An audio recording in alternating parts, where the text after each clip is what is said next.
Hello everybody, here's a little video about how to get the kids from here to there, back to there, without causing a lot of chaos. So we're going to do a little video here to show you how I get the kids to go from their seats to get the guitars back to their seats without causing a lot of chaos. Here we go. All right, so this is my setup for my situation and my classroom. It's very rectangular. This is obviously not designed as a music room, but we make do with what we have. So I have averaged about 20 to 25 students. This is exactly 30 chairs. So I've got my 2 rows of 10 each. Most classes I don't have anybody on the very back, but I have 3 distinct sections.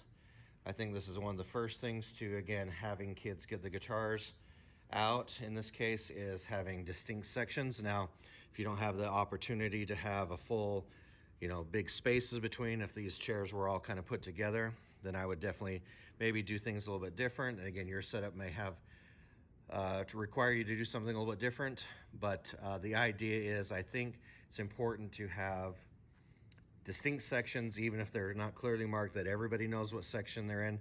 These kids know, and so I excuse one section at a time, and I'll show you in just a minute how the students would do that from their point of view. But again, your setup's going to be a little bit different. Now, if I had to close this gap, meaning I had to put these seats right next to each other, I'd probably do it a little bit differently.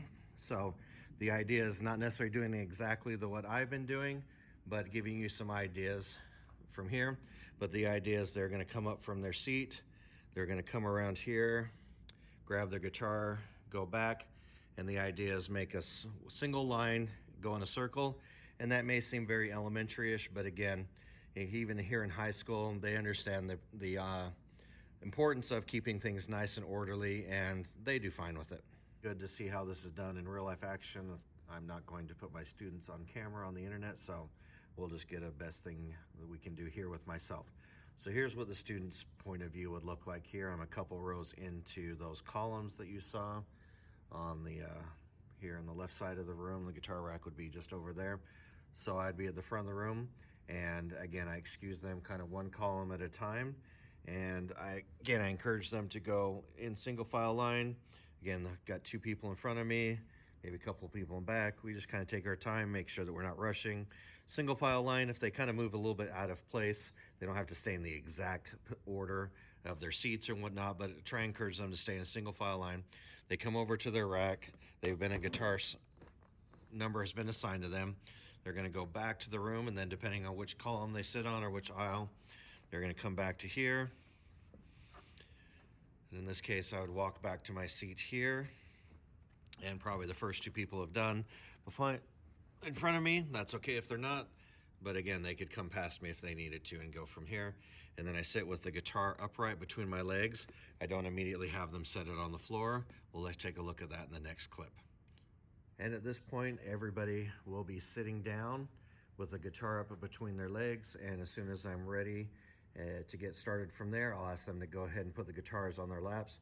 Obviously, I can't do this while filming and so forth, so I'll do the best thing I can. So they'd be sitting in their chair, and they have the guitar in their lap.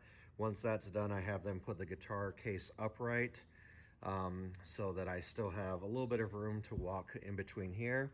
And the nice thing about this is I'm only 2 people away from every student, so it's very easy for me to walk down either this aisle or I can walk down that side, and I can still get a very good clear view of what everybody's doing.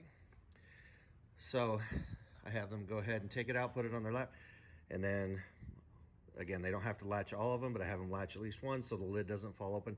Now, one reason why that case is pointing that way and one case is pointing that way is, depending on which side they sit on, of course, is this is designed this way. The kids have been trained to put it one way or the other so that when they open the case, the lid should open away from them, just make it easier to access. So it does depend on which side of the aisle they're sitting on. They have to do that from there. But again, this would be all the kids down all the aisles would have the same thing. Now on this side, I have quite a bit more room, so sometimes the kids will lay it flat. Down here, it doesn't really matter. I just want to make sure that I can, again, easily access the classroom as we're teaching. I'm walking around like this.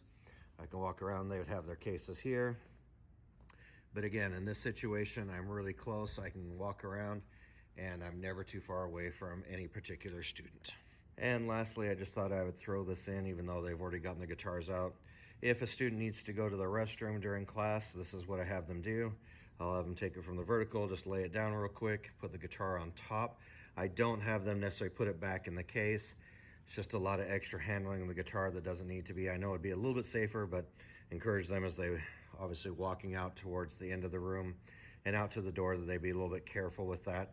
I haven't had too much problems, but of course, if you find that you needed to, you could ask the kid to put it in the case. I probably wouldn't have them latch it up. Just let them sit it on the floor, put it in the case if you want to take that extra step to keep it a little safe there. Okay, so that's just, again, how I do it.